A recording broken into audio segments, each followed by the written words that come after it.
And we're back once again, only on it's Last Call. Last Call of the Alcohol, only on the Last Call Podcast.com. And join me here. Well, we are very excited to have to talk about some Florida State football, some NFL drafts, and some Kentucky. So, what do? We got to get a guy who is covering this, following this. And, well, I met him from a draft professor, so he knows what he's talking about. I give you Kentucky native and jump set enthusiast from a draft professor. I give you it's Clay Fink. So Clay, let's start off here with the big question on everybody's mind here from where you cover. That is Florida State. How did it get so bad? I mean, right now they're 4-5. They seem to be every game they started off hot. Then after that, they went 1-5 in their next 6 games. How the hell did it get those so bad? And how did Mike Norvell lose his fastball? Yeah, ultimately, and it's been said by some other people in the media, and I appreciate you having me on. But I think ultimately what started this entire process, and obviously that plays into last year as well, going 2-10.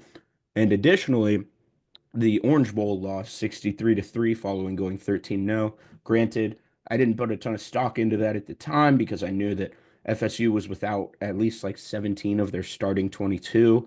But it was a sign of what was to come, and that was that Norvell's message got lost when Florida State got snubbed, and you can agree or disagree with that they got snubbed, but when they did, he is tries to be old fashioned in that win your games, control what you can control, attack every day with 100% passion, energy, and go out there every game and try and put more points on the board than the team that's on the other side of the sideline. And so when his team did that and overcame adversity in the process, losing their starting quarterback, losing their backup quarterback, and having to go to a true freshman third string who also got banged up in the middle of the ACC championship, and then having to go to Wildcat with your running back in the ACC championship and still pulling that off, proving that you can win a defensive game and then to be rewarded like that. I just think his message kind of got lost on a lot of the guys that returned to last year's 2-10 team, and that caused them to lack some of that crucial leadership that really drove that 2023 team to success. Guys like Jared Verse, Braden Fisk, Renardo Green, Keon Coleman, Jordan Travis, Trey Benson, all these guys that are doing well in the NFL now, and a lot of that can be attributed to their mentalities. And I just I kind of think they've lacked that, and they haven't had anybody on the roster who's kind of bringing that out in his teammates in these last 2 years. So it's an energy thing. It's that, and I would say additionally, maybe not as much this year as when they went 2-10. Just missing on your portal evaluations for the most part. I mean, the 2-10 year, I think they went 2 for 17 on their portal evaluations, and those two players that you can consider hits both played like a combined 6 games. So they were dinged up. It's rough, man, and it just compounds every single week that he's still in Tallahassee, and I don't see it getting better. Did he miss out on you see we saw a lot the last 2 years teams bringing in GMs, guys who your job is just mind the transfer portal, figure out who the best players are, how to get them. To the best of our knowledge, that's Florida State doesn't have it. They don't have a Jim Nagy. Was that a mistake They for to not have somebody they who can go? We'll handle the transfer portal. We'll take care of that. So they do have a GM, and that was actually kind of what sparked that original growth in the 2022 and 23 season. Is his ability to get in early on the transfer portal. He was one of the first GMs hired, actually. He's just kind of gone under the radar since they've gotten passed up in the portal. But you know, taking guys like Trey Benson, who was coming off a horrific knee injury at Oregon, like that's a good evaluation. But ultimately, in these last 2 years, and from what I've heard around the program, he might be the second biggest reason behind this fall off outside of Mike Norvell. Is basically just some of these evaluations, some of the uh, persist refusal to change his mind. He's stubborn, I think, in a lot of these evaluations. Uh, he sees a guy in high school that they thought they really liked. If they enter the portal 2 years later, FSU is going to go all out to get them. They don't care if they played 12 snaps in 3 years at Alabama. They're going to go all out to get them. So I truly, if Florida State doesn't have a new GM, assuming they have a new head coach next year, I'm kind of not going to be that interested because I think he's almost just as much of a problem as Mike Norvell. And this is a guy, it's not a guy who has experience at this level. He came from Fresno State and Oregon State, and then Florida State hired him, and he found a market inefficiency early, and that's kind of dried up. So, all right. So the big question everyone wants to know: does Mike Norvell get fired, or is his buyout too much? Where you're looking, going, yeah, we can't afford that. Just like Clemson can't afford to get rid of Dabo Swinney because the money's too much. How much do you look at this and go, oh, we can't, we can't buy out Norvell. That's just too much money to swallow. Yeah, I mean, so they have the money. That's I think some of the misconception is they do have the money. It's just they would much rather not spend it or at least, get another year off of that buyout, cut it down like $8 million or whatever it would be. Because they just did stadium renovations, they just built a new indoor practice facility, and they're suing the ACC. So they're spending a lot of cash right now. And obviously, you wouldn't have to pay that buyout up front. But I think he probably, just because I do think that he's going to drop at least one of these two against Virginia and NC State in the next 2 weeks. And then I think I think Florida's just going to come to play. Florida State's kind of going to be dejected when that happens in the final week. I think Florida probably gets him as well. So in that case, you would fail to be bowl eligible. I think that would be enough to put him over the edge. But man, if he wins out, I think they kind of want to keep him because this is a brutal hiring cycle. You've got these elite SEC schools that are certainly better jobs than Florida State is, especially as long as they're in the ACC and especially as long as they're lacking funding like they are right now. This is not this is not the roster salary this year is not what you would expect from Florida State in this new NIL era. You would expect them to be spending much more money compared to the national like average or whatever than they have been in these last 2 years. And they're spending money elsewhere right now. And they'll get past that. They'll get past these renovations, but it's not a super attractive job opening.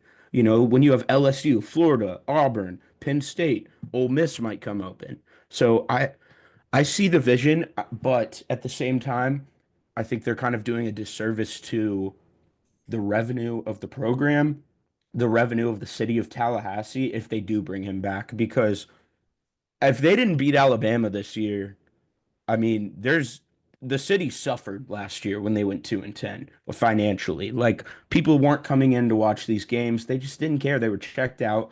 He kind of got everyone bought back in, and now that's been lost once again by beating Alabama.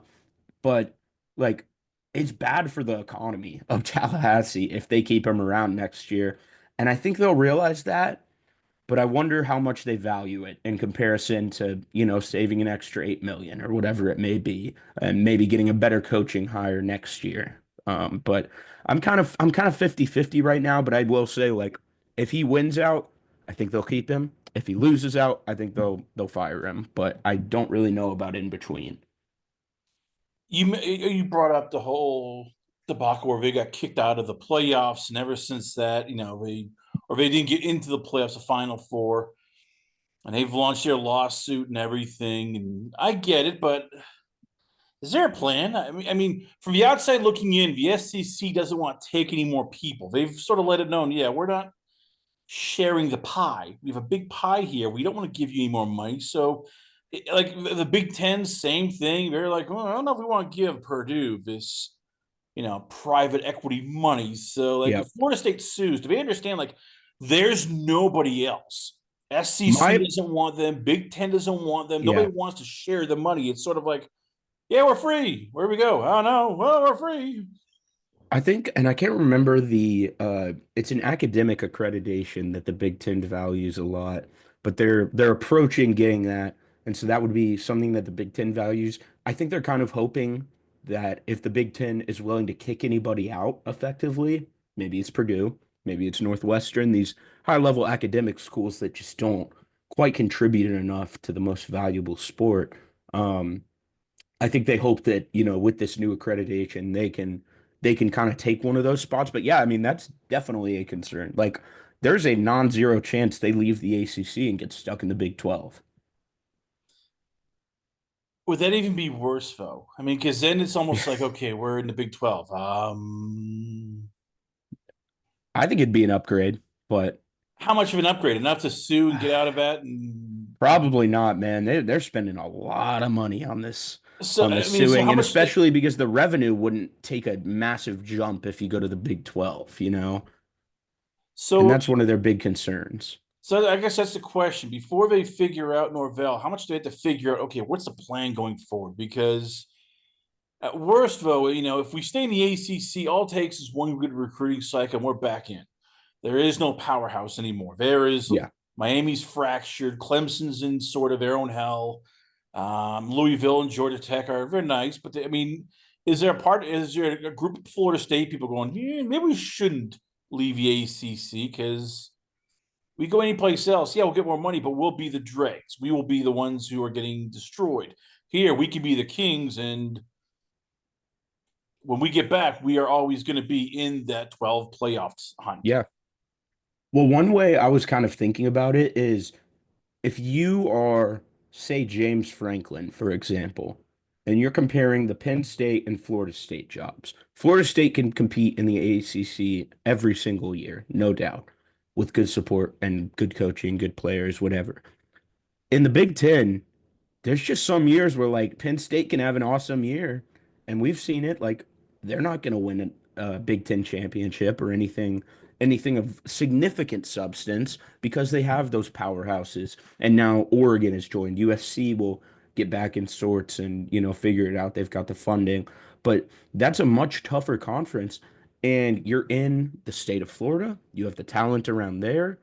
My thought is like if Florida State is committed to being in the ACC, which I personally would not be against, but I'm also not the one who has to pay the bills after getting, subpar revenue sharing from the ACC, which I'm sure is extremely frustrating. But if I'm James Franklin, I think I would prefer ACC Florida State over Big Ten Penn State because you go to the Big Ten, what separates you from Penn State? I guess maybe being able to tap into that Florida high school recruiting, but I mean, other than that, like you're not a better program, a more historic program than Ohio State or Michigan. You don't have the funding that Oregon and UCL or USC have. So, I mean, honestly, I think that has to be kind of part of the pitch. And maybe some coaches would prefer the pitch to be, hey, we're going to be leaving. We know this is a bad conference, but ultimately, like you can still make the college football playoff in this conference with it's much easier to make the college football playoff in this conference compared to the Big Ten. And they are not impacted by, I mean, maybe to some degree, their recruiting fund might drop. They are not significantly impacted, the head coach, by this increased revenue sharing by joining the Big Ten.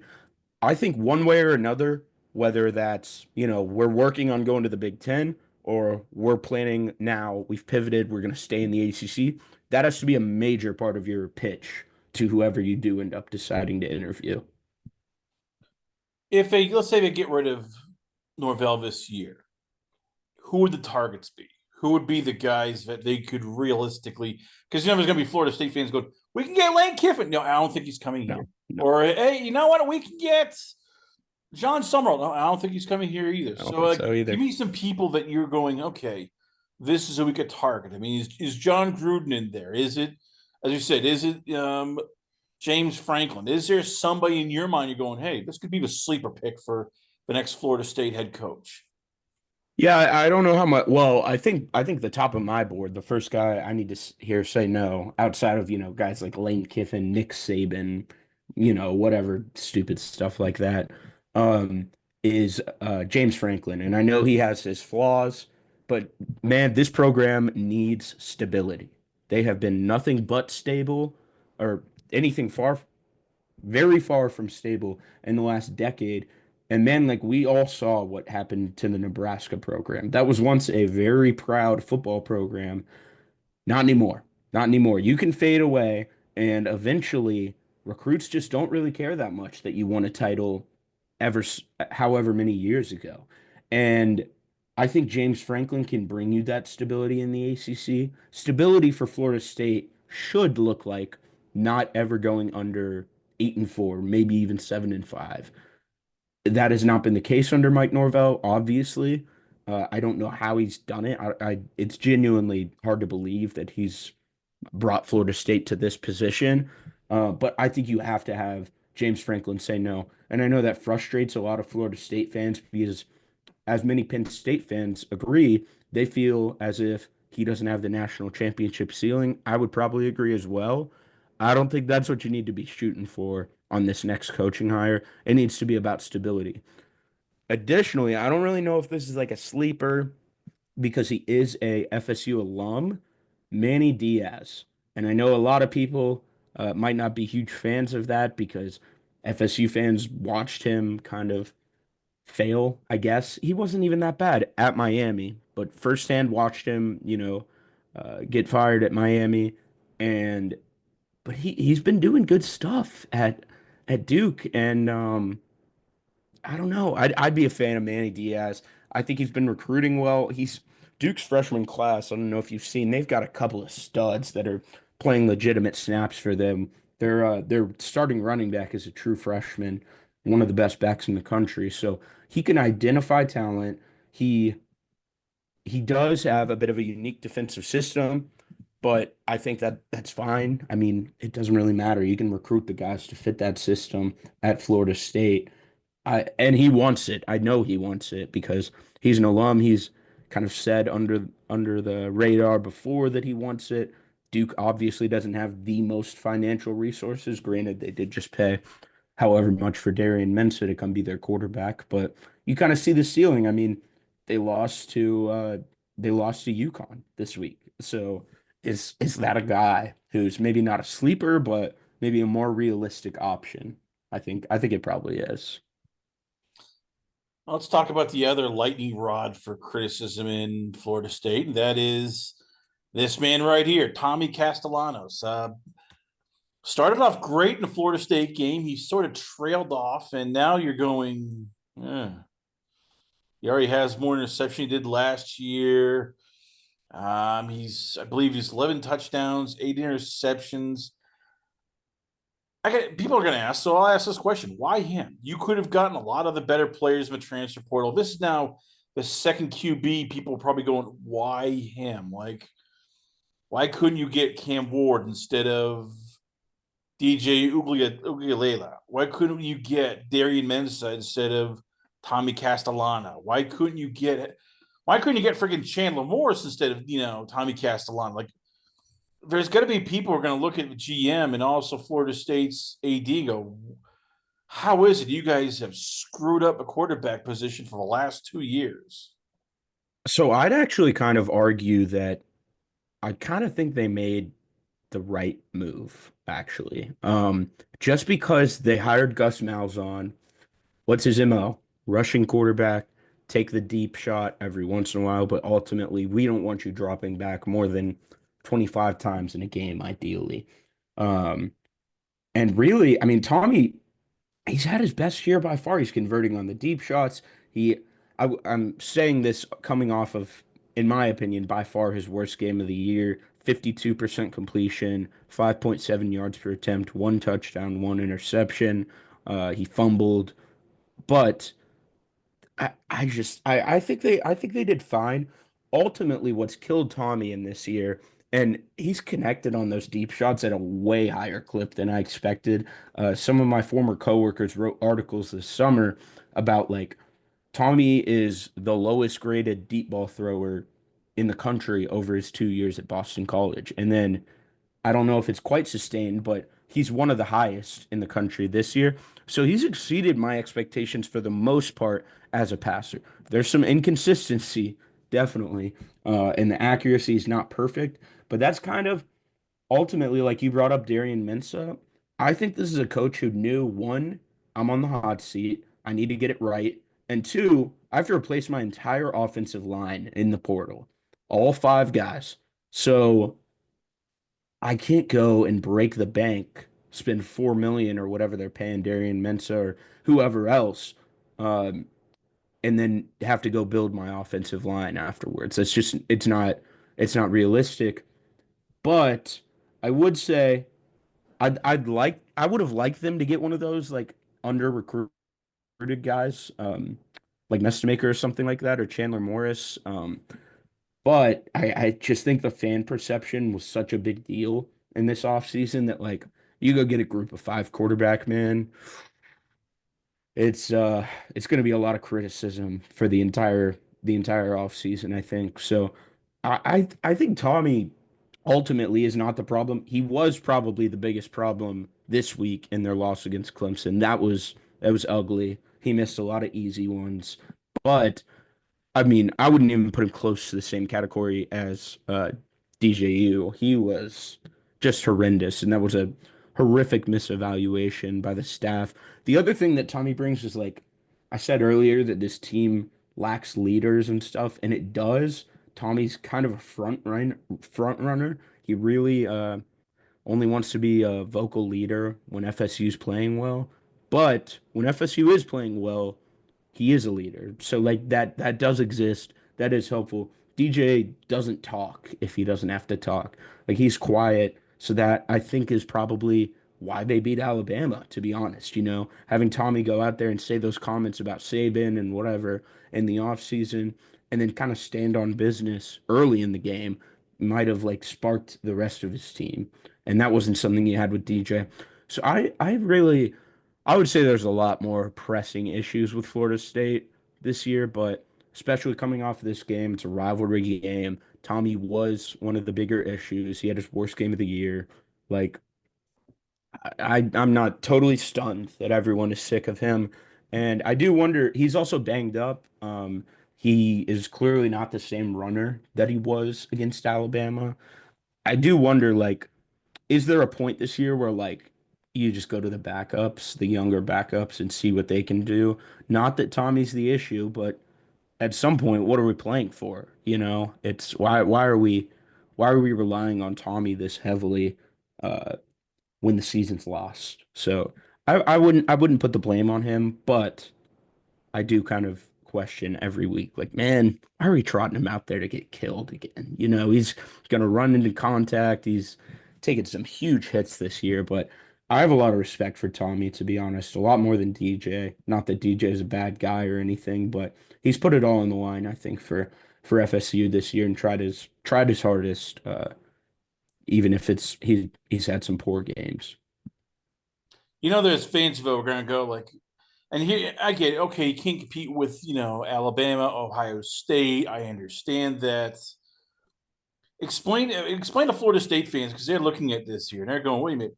Okay, that's great. We understand, but why couldn't you get Jerron Kiwi Sagapulete? Why couldn't you get, somebody like Joey Aguilar? These were not big guys who, were out there and needed big money. I mean, again, I get the part with Gus Malzahn and Tommy Castellano, but again, if you're Florida State, how much, and a fan, like how much you're going, this is 2 years now. You guys have really misfired. Why couldn't you get somebody who's doing better that wasn't going to cost 4 million or 2 million? Like some of the guys we just mentioned who went to Cal, and the previous guy went to Tennessee after the other guy took off, Nico. So how much of this is Tommy's fault? How much of it is Mike Norvell's fault? How much of it is Gus Malzahn's fault? Who went, yeah, we're gonna do this here, running quarterback. Which, oh yeah, that works right now in today's football schemes. Yeah, I think it's probably Gus and just like, he's previously Norvell's previously coached under him, so he has a lot of respect for him. I think Gus probably came in and said, like, hey, just so you know, first thing we're doing is going and getting a runner at quarterback. That's my MO. That's what I'm sticking with.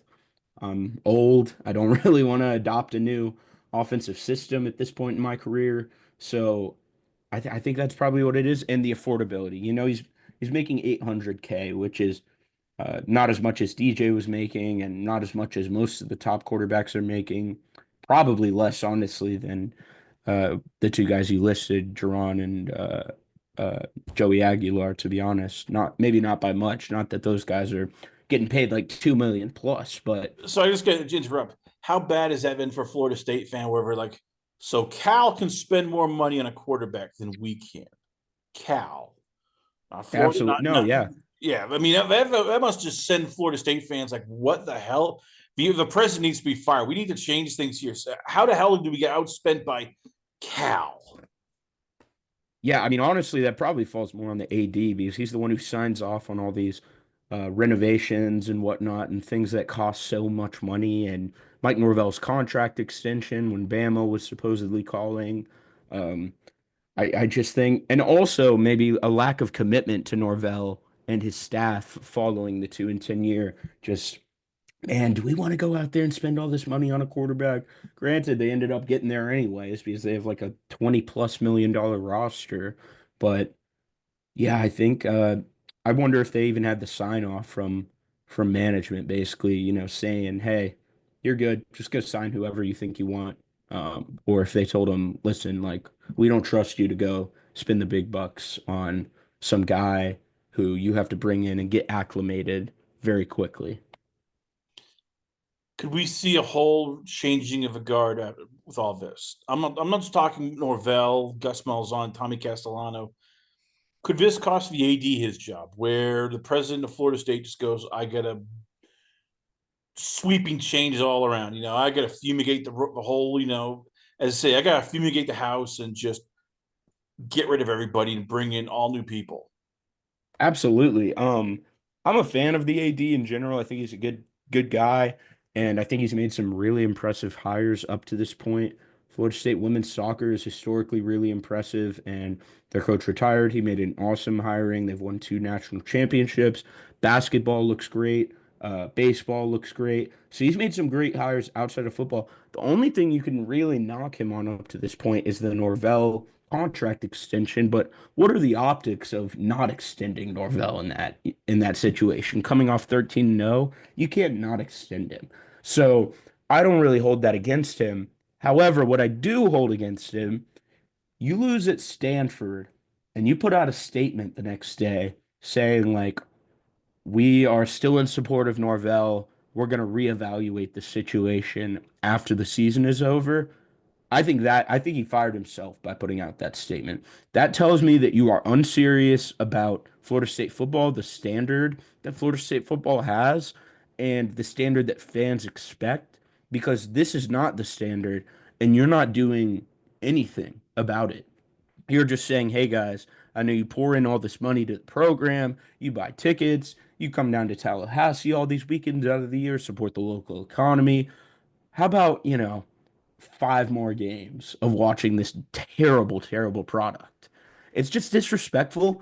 And I think that was the nail in the coffin of a coffin that was nowhere near shut. I think he would have absolutely survived if he fired Norvell either after the Stanford game or, they ended up winning at Wake or winning versus Wake, but maybe after this game. But now he's put himself in that position. Oh yeah, doesn't really matter what happens, supposedly.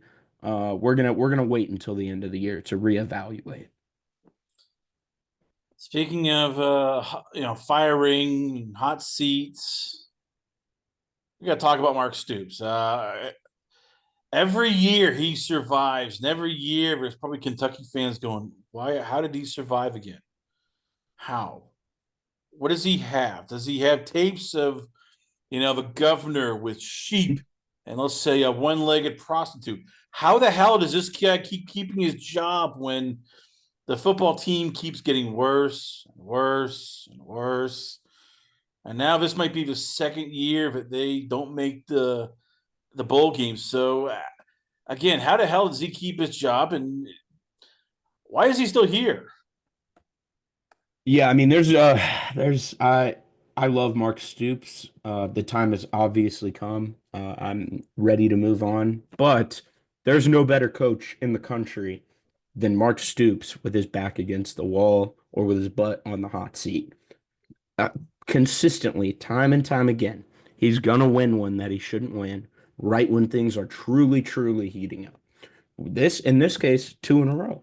Beats Auburn for the second time in, I don't know, 50 years at Kentucky.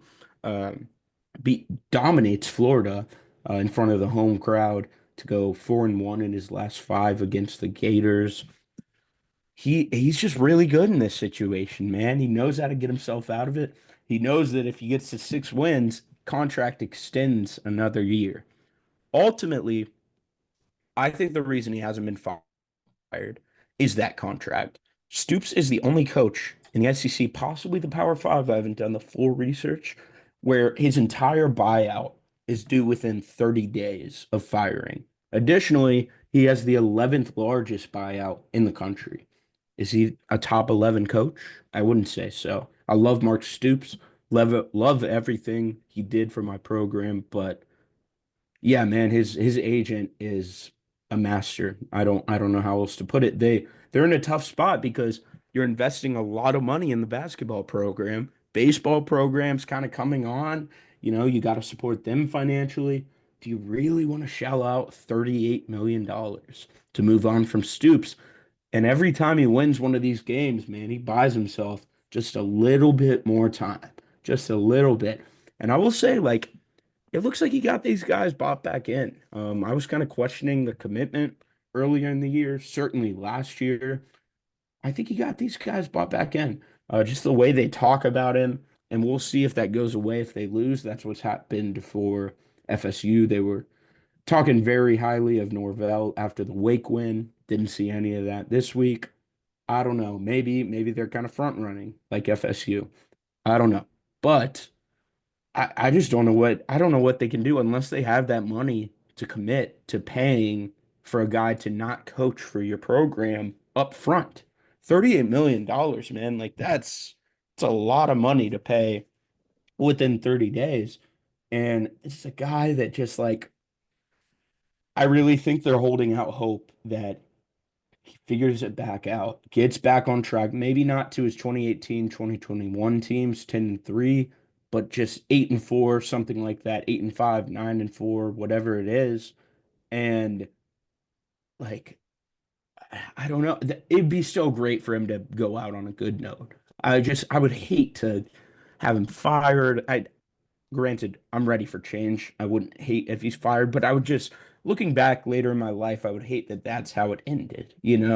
I would like him to go out, retire, maybe, I don't know. I mean, he's been waiting on that Iowa job his entire life, basically. It seems like it's never going to open, but I just don't really see a sustainable path forward. Except, I will say, our starting quarterback might keep him his job potentially. Cutter Boley, redshirt freshman from Lexington, he spoke very highly of Stoops after this week's win, saying, we're all playing for him, we're all in support of him, we love that guy. Uh, so maybe that's a guy that can kind of save you for another year, sort of like what DJ Lagway did in this year for Billy Napier. You say that, but in the back of your mind, how much you're looking going, yeah, okay, you barely beat Auburn, and then the next day they fired their head coach. And yeah, they beat Florida, but Florida had already fired their head coach, and that team looks like it just wants to head to spring break as soon as possible. They're literally like, okay, we have to play this game. Yeah, we have to play this game. God damn it. So what happens here? Let's say they beat Tennessee Tech. You favor them, and then Vanderbilt and Louisville both take them out back and just give them an ass whooping. Not what then? Because if there has to be a part where you're looking at like crap. Okay, it's bad enough. Texas A&M, Auburn. Texas A&M, Alabama, Georgia, Ole Miss, Texas, Oklahoma, Tennessee. We can handle them going past us. But when even like when Vanderbilt and Missouri are passing you by, when you're looking around going, crap, Mississippi State's nipping on our heels. When you realize Florida and LSU are probably going to get new head coaches and you're now involved in dregs, which is Arkansas and South Carolina, like how much I get with 38 million is a lot, but how much if you're the AD and the boosters do you look and go, we can't let this happen again. We can't let Kentucky become what it used to be before Stoops, which was nobody shows up and kids are coming into the stadium with paper bags on their heads.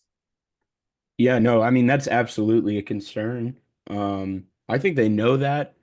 I think if it wasn't this year, if they don't end up firing him this year, if that was the outcome, 1-2 over his last three, it would probably be next year, barring some miracle, 9-3 season or something, which I highly doubt. But yeah, it's a tough sell, really, is what it comes down to.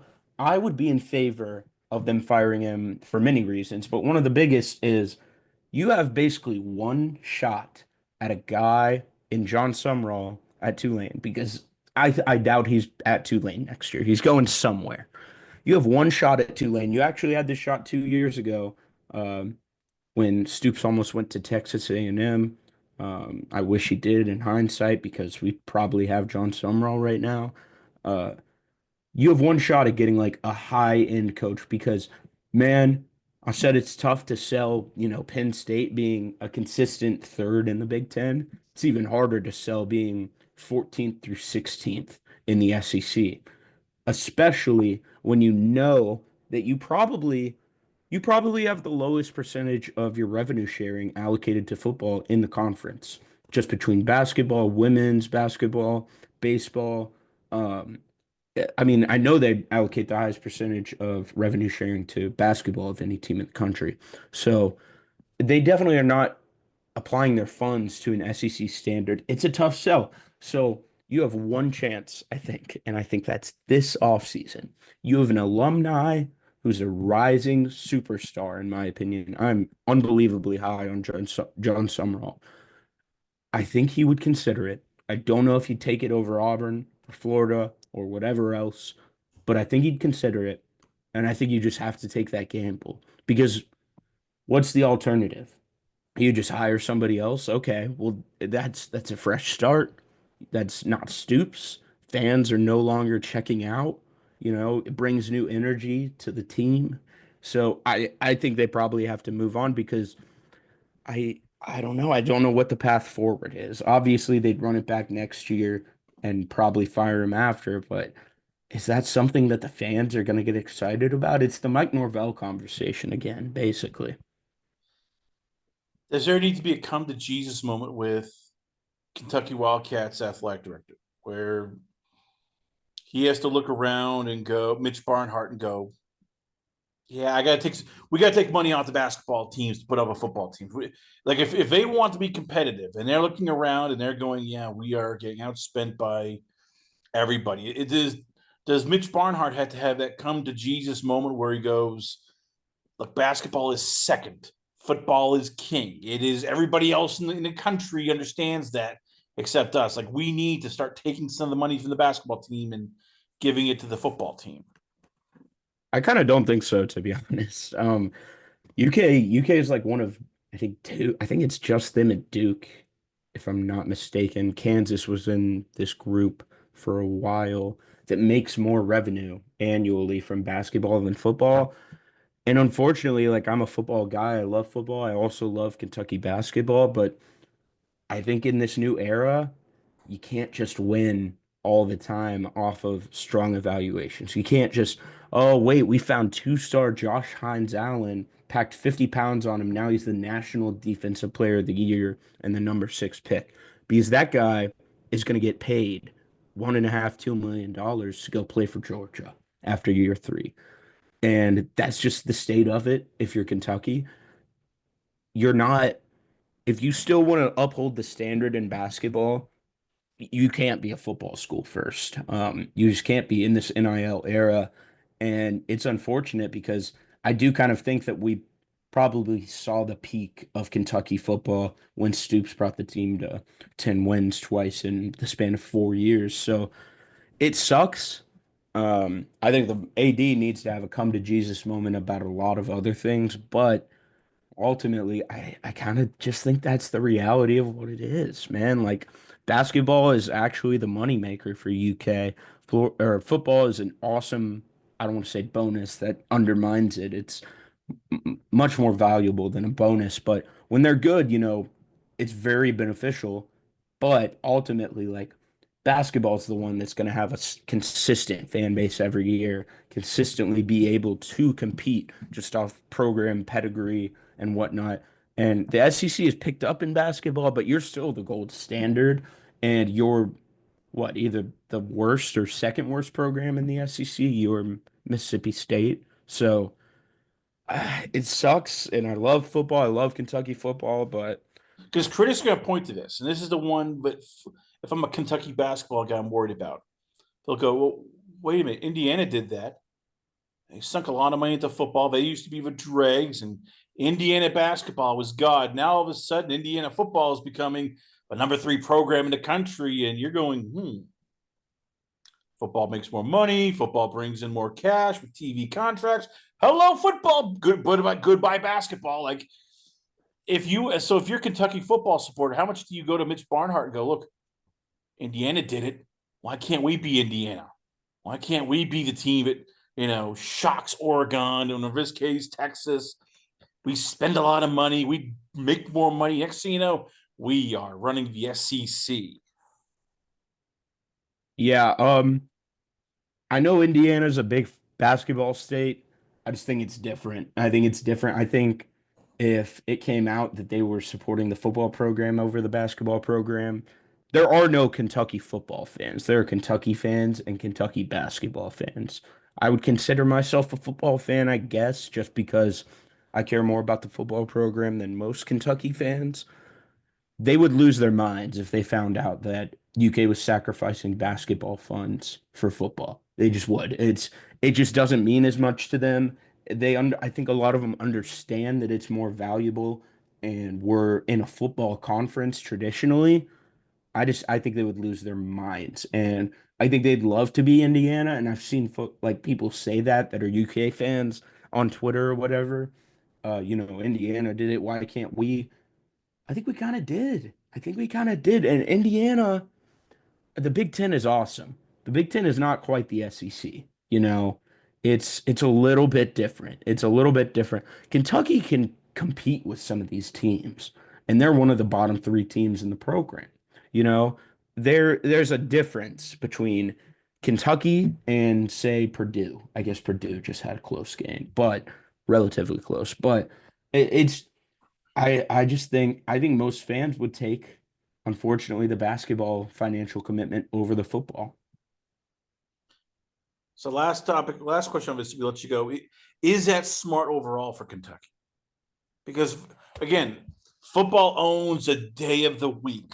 In this case, they own Saturdays. In the NFL, it's Sundays. I mean, as much as people love basketball, even the March Madness dwarfs in terms of the NFL. So, is there a part of Kentucky going forward where they're looking, going, yeah, we need to do something because it's all fun and games till crap. What if this is a wild one here, but what if we get kicked out for Florida State? They throw Kentucky out, they bring in Florida State. Next thing you know, crap, we might be homeless. Right. Yeah, no, I mean, I think that's a valid concern, to be honest. And ultimately, it's just such a tough thing to navigate. I don't really know what they will do. I think, and it pains me so much to say it, I do think, and this is me who is not, benefiting or suffering from the financial decisions that UK makes in regards to the revenue sharing and whatnot. And also, obviously you're pledging more money to each individual sport now with NIL. So you're theoretically getting less of a return on your investment in each sport because of that. Is that, shortening the gap between football and basketball revenue or profit, I guess? Probably. And yeah, I mean, I think it would be the popular move, and I think a lot of fans would dislike it, but I or would like it, but I also think there are some fans that would say, "Man, like we're in the SEC. We're in the SEC. We need to commit to football. If we want to be a financially serious program, we need to commit to football. That's the money maker." And ultimately, if you make money from football, guess where you can spend that as well? Basketball. So I can certainly see both sides of it. I don't really know if one side or the other is significantly, you know, more reliable or a better choice, I guess. But I'm just fascinated by both of these coaching situations because they have a lot of parallels and I don't really know what to expect with either of them. Let's go to let's talk some draft talk, because I know you've been covering and working on the offensive line, and I'm a draft professor. They always say, "Yeah, offensive line sucks. This class just sucks ass and swallows." I'm being a little more, crude, but that's what everybody who's covering this draft said. Yeah, offensive line's a down year. So let's start with the guy who I've seen go anywhere from top 3 to top 12. That's Spencer Fano. He looks the part. He plays right tackle. He and Caleb Fanu are basically destroying people in Utah. So why are people down on him? Like I've heard, oh yeah, he needs to be kicked inside. Hey, he's probably not a tackle. You've seen him. What is it about him that have people either going, yeah, he's a tackle too. Yeah, all right, he's a guard, but well, we can maybe swallow it. Yeah, so when you're talking about the tackle to guard conversions, most of the time it's one of two things. It's either a lack of athleticism to cover ground in pass protection in a much larger space than you would see on the interior. He does not lack that. He is one of the most athletic offensive linemen at any position I've ever seen. It's unbelievable the way that he moves. Unbelievable. Looks like a tight end. That's where the other part comes in. He legitimately looks like a jumbo tight end. He his legs are skinny and the anchor is not really consistent at all. A lot of his losses, both this year and last year in pass pro, have been through his chest, and he has short arms. He's listed at 6'6", 308 for Utah. I'd be willing to bet. I know he's closer to 6'4", 295, and he's got well under 33-inch arms, which is, the Will Campbell threshold, I guess you could say. But he's just such a phenomenal athlete. That's what keeps a lot of people on the train of, hey, like, let's let him stick outside at tackle. Maybe it doesn't work because of the frame, but he's just such an electric athlete. The way he moves, both in space in the run game and as a pass protector, it's really special. And he does combine strength, I think, as a run blocker. You see some of the highlight blocks he has are completely incredible, especially last year. Um, but you don't see that same physicality as often in pass pro. Tackles make their money in pass pro, Can you keep the quarterback clean? I think he can. But what if Jared Verse tries to go through his chest, Can he handle that? I don't know.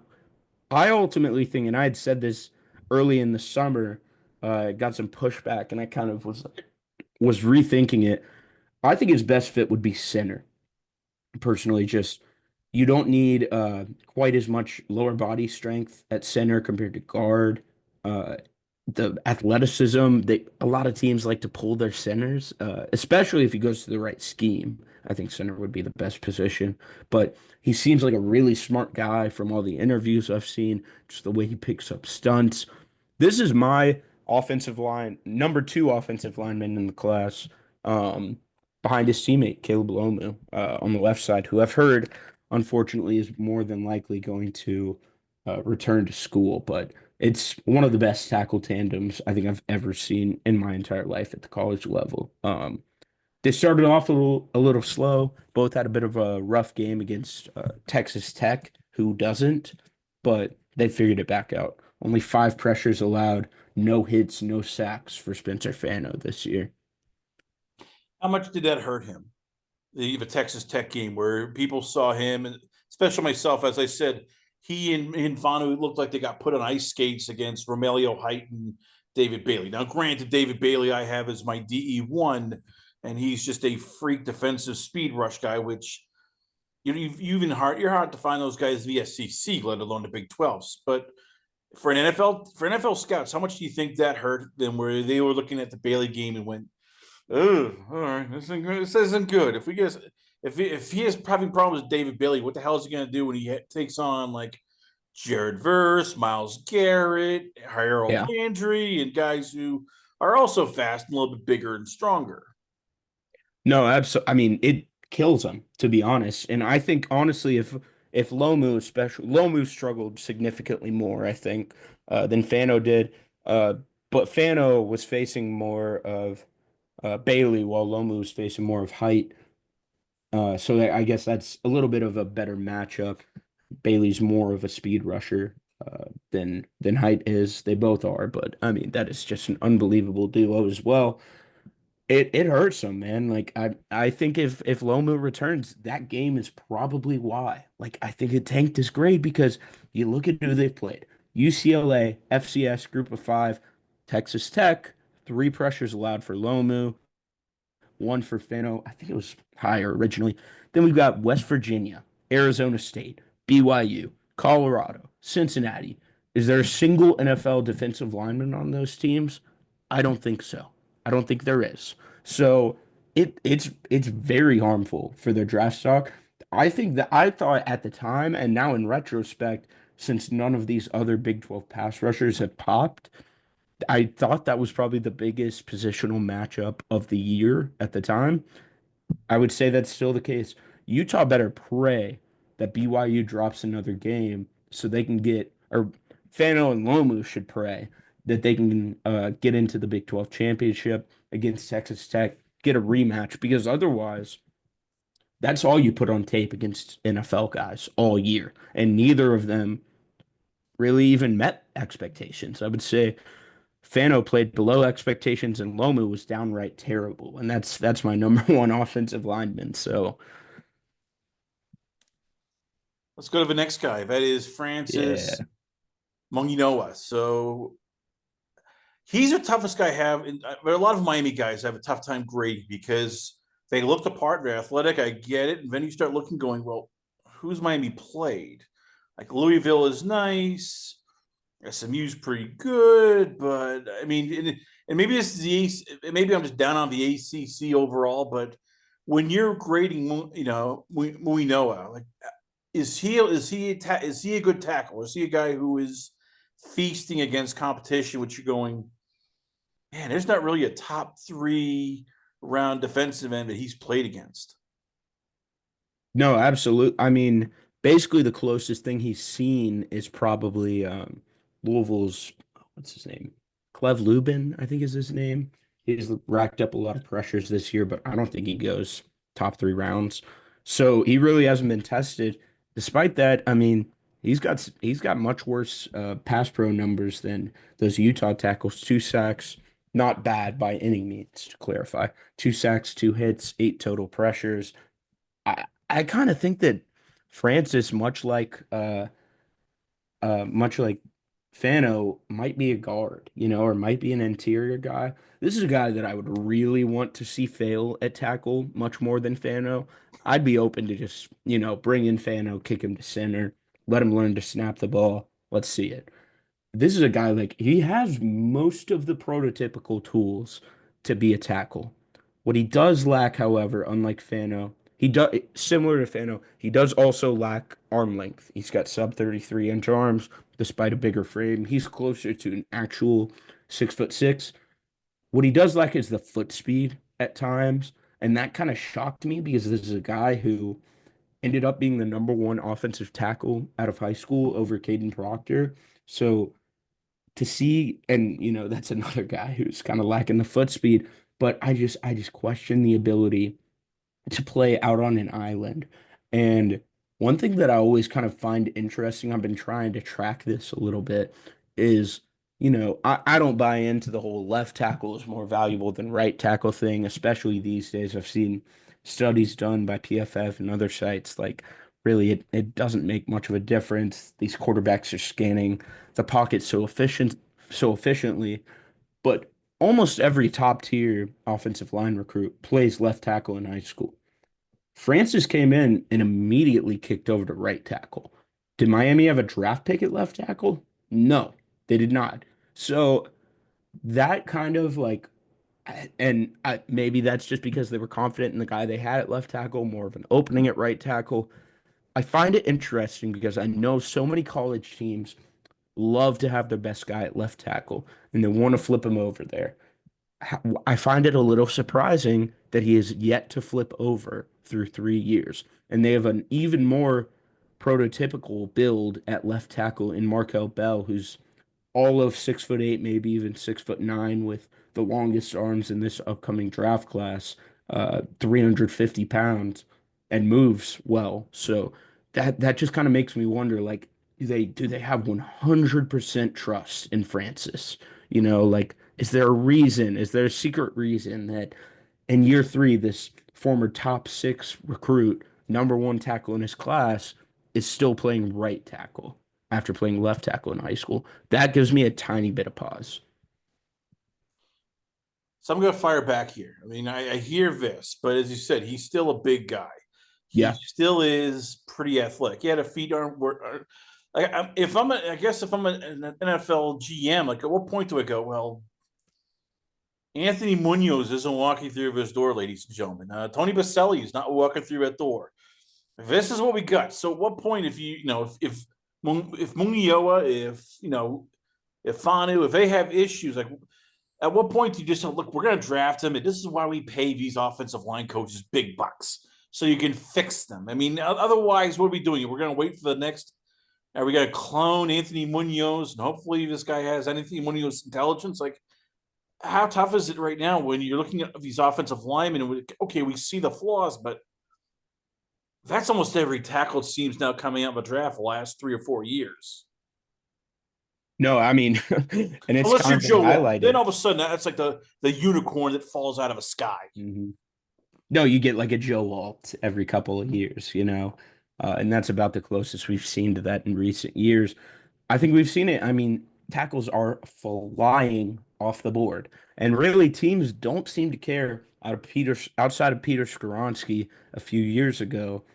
They don't care. We're gonna let you die at tackle before we kick you to guard because you don't want to be out here in free agency having to pay Dan Moore Jr. $100 million to be a below average left tackle. So that's why, a guy like J.C. Latham. I think the Titans maybe learned their lesson. It's a new staff, but that was a guy who had some projections, much like Skoronski. We're going to let him die at tackle. And these teams, they're picking them earlier and earlier. I think honestly, people talk about the quarterback bump, especially when it comes to big boards. Like, oh, do you include a quarterback bump? Do you give him a round boost, whatever, just because that's how the position is? If there was a number two position for like bump, I think at this point, offensive tackle has surpassed wide receiver, edge rusher, corner. I think offensive tackle is probably getting the second biggest bump right now. And I do think that, like, I think Francis is, I say all that. I say he's a guard. He's my number three offensive lineman right now. So, and number one is probably going to return to school. I mean, I don't really care what this guy plays. If I'm a team, I'm obviously going first. Hey, play offensive tackle, but this could also be like a legitimate all-pro guard. So we go to the guy who is, from what I've seen, like rising up the boards a bit. That is Isaiah World. There are some people who say he's a first round draft pick in an offensive line. I've seen others go, well, he's probably second, third round. Why is he? Why are scouts so split on him, and why is he all of a sudden become a guy that everybody's looking at going, hey, this guy might be a first round pick? Yeah, well, part of it I would say is just scouts adjusting. There's a few things that have changed in his profile even throughout the season. Would say early in the year, whether it was bad competition or some of the early strong competition, he looked really impressive. The last 3 or 4 weeks, he's kind of fallen off against not as impressive of competition. But the other thing that stands out is Oregon and Nevada when he was there had him listed at 6'8", and I've seen that referenced in a lot of draft rankings. He is a verified 6'5" and a quarter, which I would prefer because he still has the long arms, but now he has more natural leverage. He has 34.5-inch arms. That's nothing crazy, but that'll get the job done. I'm not talking about, you kicking inside the guard whatsoever. This is a pure tackle. But I think those are the two big things is guys who haven't really rewatched him. He started the year strong. His tape last year was awesome. His growth at Nevada was really, really, really, really impressive. Um, but I do kind of wonder. I mean, I'm not sure if he has another year of eligibility. I wonder how much he might. No, he doesn't. It's unfortunate. I would say, I mean, if he had another year, he could really like take that next step and become like a top 10 lock, just kind of like Olu Fashanu did at Penn State, because he's just such a natural athlete, such a prototypical frame, even if he's not 6'8". And I know some scouts do value the height more than others, but he looks the part just so much. But the run blocking this year, falling off blocks at the second level, not consistently getting pushed at the first level. He's got Emmanuel Pregnon, who's my number two guard in this year's class, playing next to him. And the duo or the double teams when Pregnon is working with World are not nearly as efficient as the double teams when he's working with their center Iapani Lalulu, who's my new center one after Connor Liu of Auburn got hurt. So I wonder how much Oregon even trusts him. They don't run behind him nearly as much as their right tackle Alex Harkey. And this is just a guy, he's so prototypical, and we're lacking that in this class. I would not be he could allow 3 sacks, in the next 5 games, assuming they have a postseason run. I still think he'll go first round just because he looks the part in a class where the two guys we've mentioned, I'm having hesitation. Are they true tackles? Caleb Lomu, who's my number one, like he's a true tackle, but it sounds like he's going back to school. Who else is there? And as I said, like nobody teams do not value a position more outside of quarterback right now than offensive tackle. And if you can get a guy like Isaiah World, man, I wouldn't pass that up at all. Last but not least, yes, it is everybody's favorite tackle slash wide receiver slash running back slash option quarterback. It's Caden Proctor. Again, I'm trying to figure out who's more controversial, Donald Trump or Caden Proctor. It's close. I mean, literally. I mean, there are people who are like, yes, we love Caden Proctor. He's going to go top 10. He is a franchise left tackle. Then you listen to Anthony Russo and some of the draft professors. They're like, oh my God, this guy sucks. He's not even a second round pick. What did he do? Did he pee on somebody's yard? Do you take a dump on their dog? Why is it that I see some scouts who just hate Proctor to the point where you're like, crap, this is now like personal. Yeah. No, I don't know if I've ever seen anything like it, to be honest. I was trying to think of that a few days ago because I heard a podcast I was listening to discuss like, man, I don't think we've talked about a single player more than Caden Proctor this season. And I don't know how much of it has been positive. So meanwhile, other podcasts adore Caden Proctor.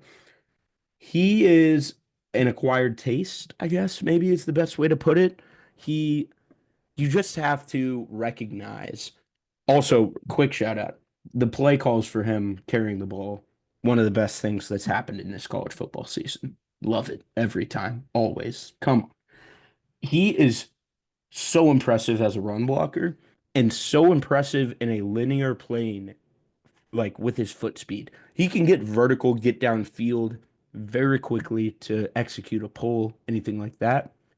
If you need him to pass set on an island, and if he gets hit with an inside counter and he has to redirect back inside, shuffle his feet just get stuck in quicksand. It is bizarre. It's like DeJuan Jones-esque. You know, if you if you don't force him to redirect, he's gonna get hands on you because he has this ginormous frame, 6'7", 366, which I highly doubt.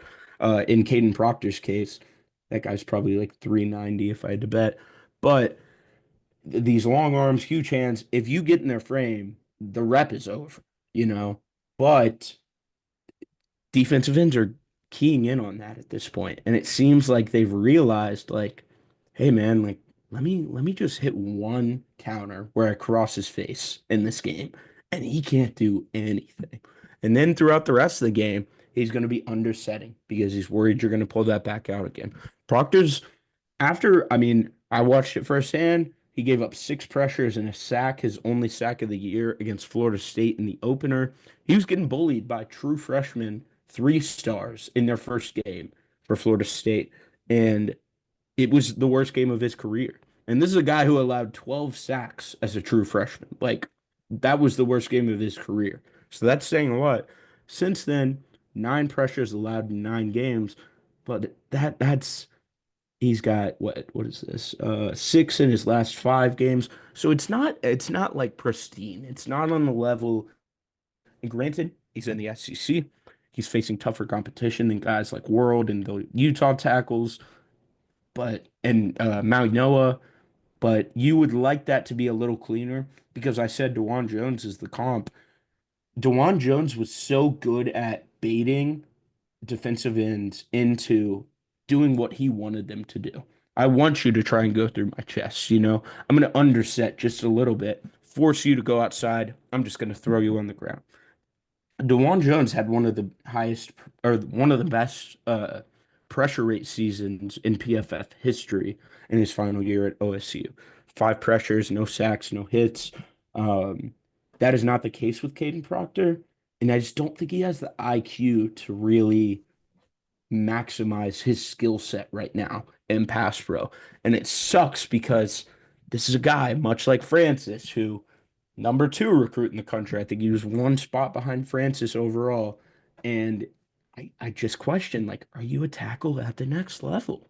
And it's brutal, man. These huge human beings who move so well for their size, but maybe just don't quite move well enough to be a tackle at the NFL level. And I really hope he proves me wrong because this class is kind of drying up with all these converts inside. But man, I mean, he's been playing better ball. I feel like that I was was a gonna say, lot of, like, you look at who he's had to face.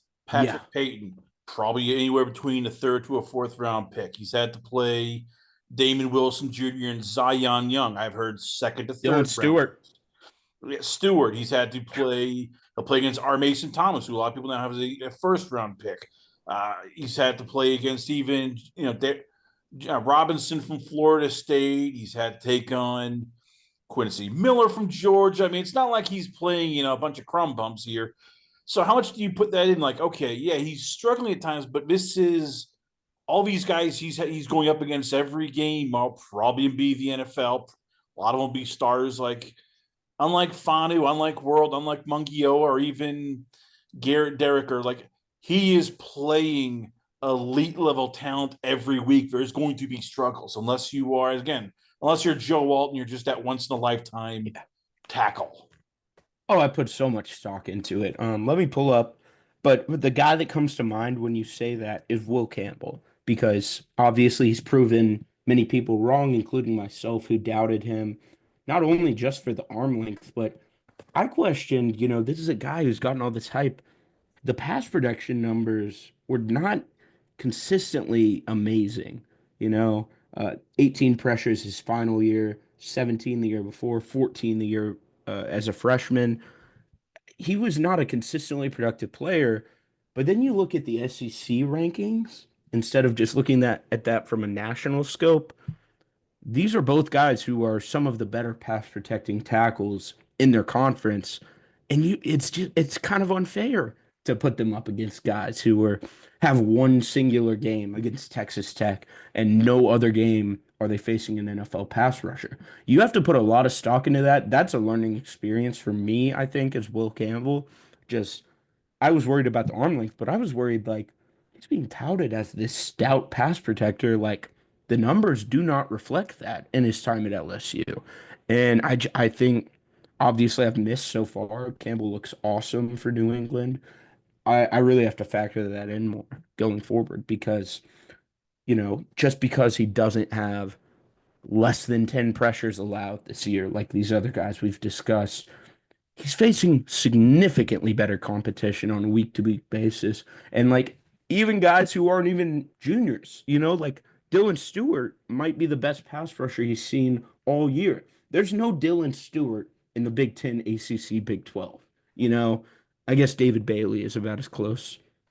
David Bailey's probably better right now. But, you know, point is like it's different. You just have to grade it on a scale, and I've had to learn that with guys like Proctor, with Will Campbell, uh, Tyler Booker, even in his last year at guard, kind of exploded as far as just allowed way more pressures than he had up to that point. And then I looked at the slate he had faced, and it's just absolutely loaded with defensive tackles. So I'm gonna have to. I'm excited to get back into Proctor. I haven't watched him in about 3 weeks. The last game I watched was Vanderbilt, so we'll see. We'll see. He still absolutely has first round tools, whether it's a guard or tackle or whatever it may be. So, final question on all these offensive lines, especially Proctor. Can they get better then? I mean, let's say for some weird reason, and this is probably what every NFL team is dreading. Caden Proctor falls all the way to the Philadelphia Eagles. They draft him, and next thing you know, Lane Johnson retires in 2 years. There's Caden Proctor, and they have fixed him. They get the feet working and everything. Like, I guess that's my question here with all these people who are bashing this guy, this guy. Can they get better? I mean, is this simply just a thing of, well, they'll get to the next level, they'll have better coaching, they won't have to worry about going to class, they won't have to worry about sometimes like getting lost in a shuffle because, well, if you think there's no preseason for in the NFL, there's almost no preseason in college football. So Right. can all Amy's when you look at these guys, how much do you look and go, well, yeah, they have these flaws, but we can fix them. I know it's the dreaded words everybody hates saying, but we can fix these guys. Yeah, I mean, if I were to rank these guys in terms of like fixability, number one is Isaiah World by far. Hand placement stinks right now. It was not that bad at Nevada, but it stinks for Oregon, and it's given him trouble these last 3 to 4 games. Number two, I'd probably have Proctor, just because the foot speed is there when he's moving like forward. Just there's got to be some way, whether it's his technique and his kick step, something that you can unlock that even just a little bit, man, because you desperately want this guy to play tackle. You don't want to have to kick him into guard. He'd be a great guard, but like, man, it would be a shame because you're picking this monster of a human being. You want him to be your tackle. I think he's fixable. I would say Francis is probably third. Francis's outside hand is very weak, and that lets him kind of defenders will swipe that hand and then dip around him to get the edge on him. And then lastly, I would put Fano just because I question if he can add any more weight while still looking like an NFL offensive lineman. Just looking at his frame, man, like he genuinely looks like a tight end. Like it's bizarre. And he's unbelievably advanced technically. So I question, like, unless the foot speed and athleticism tools are good enough to stick at tackle, is there anything that you can do to stick at tackle? I don't know. I kind of question it. I don't feel the same way about those other three guys. And as you said earlier, I think that's probably why they're gonna hear their names called pretty early. I mean, like tackles go in the draft. Teams need tackles. Well, there you have it, ladies and gentlemen. Once again, we love having him on the show. I give you FSU insider, Kentucky fan, and NFL draft expert from the Draft Professors. I give you it's Clay Fink. So Clay, once again, where can fans check you out at? Where is the Twitter, the Instagram, the website? There's probably a YouTube channel. Where can fans hit you up at and hear your clips and your insight info? Yeah, so right now, I was working with 247 Sports until a couple months ago covering FSU. So I'm kind of between positions right now, and in the meantime, I've picked up a few gigs. You can find me on Twitter. That's where I'm probably most active at Clay_Fink. And then you can find me on YouTube. We have an awesome channel talking about national, all of college football. We really try to specialize on some of the under the radar moves and players, and that's called Group Chat Sports. We're trying to get super active on there. The portal and the early signing day period should be really exciting. We're hoping to have a lot of instant reactions to big portal moves, whether it's a guy leaving a school, committing to a school, whatever it may be. things that you would send in your group chat as breaking news to tell all of your friends. We want to have the instant reactions down. This week we talked about guys like Cal's cornerback duo. I don't know if you all know about them, but one of them leads the country in pass defense or pass breakups. The other one leads the country in interceptions. I didn't know that until this week. We talked about Rutgers running back. I didn't know that he was as good as he is, this guy from Canada. So we really get into the weeds, and I think that's kind of what we're taking pride on. So you can find me on YouTube at Group Chat Sports and then Twitter at Clay_Fink. And I really appreciate you having me on, man. Clay Fink, ladies and gentlemen, once again, always on a pleasure. Have you on the show. We come back. We got a lot more going on here, only on it's Last Call. Last Call at the Alcohol, only on the Last Call Podcast.com.